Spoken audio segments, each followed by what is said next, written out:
Have you ever stopped to think about how our bodies handle all the crazy things we put them through?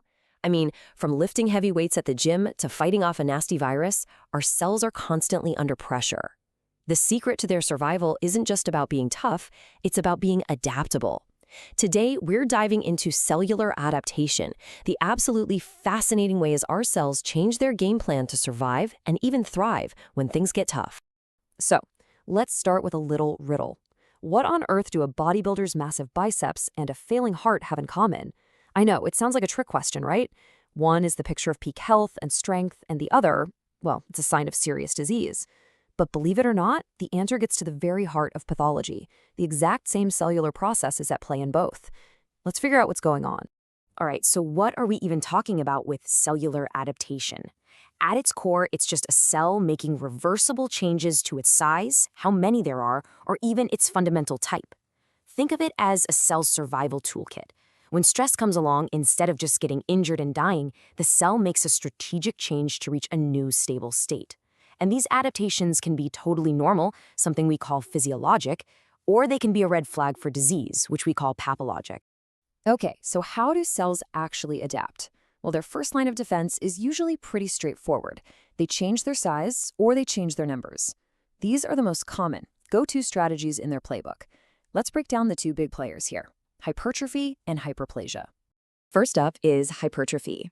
This is super simple. The individual cells just get bigger. Imagine a factory that suddenly needs to double its output. Instead of building a whole new factory, it just brings in bigger, better machines and beefs up its assembly line. That's exactly what cells do in hypertrophy. They synthesize more proteins and build more organelles, and as each cell gets bigger, the whole organ grows in size. And here we are, back to our opening question. This is the answer. Hypertrophy can be a perfectly normal, healthy thing, a physiologic adaptation. The classic example is the uterus during pregnancy. It grows massively to support the growing baby. That's hypertrophy driven by hormones, and it's a good thing. But it can also be pathologic. A heart that's constantly fighting against high blood pressure gets bigger too, but this cardiac hypertrophy makes the heart muscle stiff and inefficient, and it can eventually lead to heart failure. So same process, two very different outcomes. Context is everything. Now, what if getting bigger isn't the right answer? What if the factory doesn't need bigger machines, it just needs more workers on the line? That's where hyperplasia comes in. Instead of individual cells getting bigger, the cells divide to make more of themselves. Now, it's super important to remember this is a controlled process. It's not the wild, out-of-control growth you see in cancer. It's a measured response, usually driven by hormones or growth factors, to get a specific job done. So let's look at this from a clinical perspective. A classic example of pathologic hyperplasia is benign prostatic hyperplasia, or BPH. In older men, hormones can cause the prostate gland to grow, which can cause, well, plumbing issues. But hyperplasia can also be a more serious warning sign. In the uterus, if the lining is exposed to too much estrogen without progesterone to balance it, you get endometrial hyperplasia. This can create a fertile ground for disordered growth, and if it's not managed, it can actually progress to cancer. It's a great example of how an adaptation, if the stimulus is too much for too long, can set the stage for something much worse. So we've talked about getting bigger and making more, but what happens when demand plummets? What does a factory do when no one's buying its product? It downsizes, and cells do the exact same thing. We call this atrophy. When a tissue is underused or understimulated, the cells can either shrink in size or the body can get rid of them altogether through programmed cell death. It's all about efficiency. Why waste energy and resources on cells that aren't doing any work? So what's actually going on inside these shrinking cells? Well, it's pretty intense. They're basically in survival mode. Protein synthesis slows down, and protein breakdown ramps up through a system called the ubiquitin proteasome pathway. Think of it as the cell's recycling and garbage disposal system. They can also resort to autophagy, where they literally start eating their own internal components to save energy. And in some cases, cells are just eliminated through apoptosis, or programmed cell death. We see the results of this all the time in medicine. A leg muscle in a cast undergoes disuse atrophy. A paralyzed limb experiences denervation atrophy. It's a fundamental response to a lack of use, nutrients, or stimulation. Changing size and number are pretty effective strategies, but what if the stress is so specific that the original cell type is just not cut out for the job? In these situations, the body pulls out a much more dramatic adaptation. It changes the cell's entire identity. This amazing process is called metaplasia. Metaplasia is like swapping out one type of specialist for another. But a cell doesn't just magically transform. What really happens is that the local stem cells get reprogrammed. The signals they receive from the stressful environment tell them, hey, the cells we've been making aren't working out. We need a different kind. So they start producing a whole new cell type, one that's much tougher and better suited to handle that specific stress.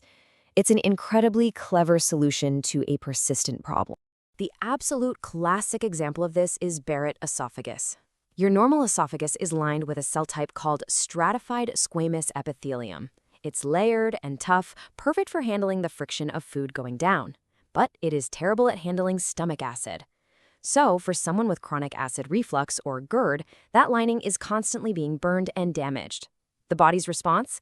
It reprograms the stem cells to start making an intestinal-type columnar epithelium instead. These cells are fantastic at secreting protective mucus and can withstand acid like a champ. The adaptation makes perfect sense. But here's the catch. That new tissue doesn't belong in the esophagus, and its presence increases the long-term risk of cancer. And we see this elsewhere, too. In a smoker's airway, the delicate ciliated cells that sweep out mucus and debris get replaced by tough, layered squamous cells that can better withstand the smoke. The trade-off? You lose that crucial cleaning function, which is why smokers get more respiratory infections. There's even a weird one called myositis ossificans, where after a deep muscle bruise, bone tissue can actually form inside the muscle. It's another example of the body's incredible and sometimes bizarre ability to adapt. Now, the key with metaplasia is that it's supposed to be reversible. If the person with reflux gets treatment or the smoker quits, the tissue can often go back to normal. But what happens if that stressor just doesn't stop? What if the acid keeps splashing up or the smoking continues year after year after year? What happens when these clever adaptations start to fail? This leads us to the breaking point. This is where the cell's orderly, strategic adaptations give way to chaos. This is dysplasia. Let's be absolutely clear. Dysplasia is not a true adaptation. It's a failure of adaptation. It's disordered, disorganized, precancerous growth. It's what happens when the constant stress of pathologic hyperplasia or metaplasia pushes the cells too far, and their internal controls on growth and division start to break down. This is the cell rebellion starting. So if you were a pathologist looking at dysplasia under a microscope, what would you see? You'd see a few key signs of chaos. First, pleomorphism, a fancy word that just means the cells lose their uniform size and shape. They're all over the place. The tissue also loses its neat, organized, layered structure. And maybe most importantly, you see big changes in the nucleus, the cell's brain. The nuclei get bigger, darker, and more irregular. It's a picture of a system that's losing control. And you can really see the difference here. On the left, you've got normal tissue. See how uniform the cells are? How they mature in an orderly way from bottom to top. Now look to the right, at dysplasia. It's a total mess. The cells are all different sizes, the layering is gone, and look at those big, dark, ugly nuclei. It's a stark visual that shows just how far things have gone off the rails. Now, this disordered growth isn't technically cancer yet, but it is standing right on the doorstep. So let's lay out very clearly how these cellular changes can create a direct path, a continuum that leads to malignancy. Here's how it happens.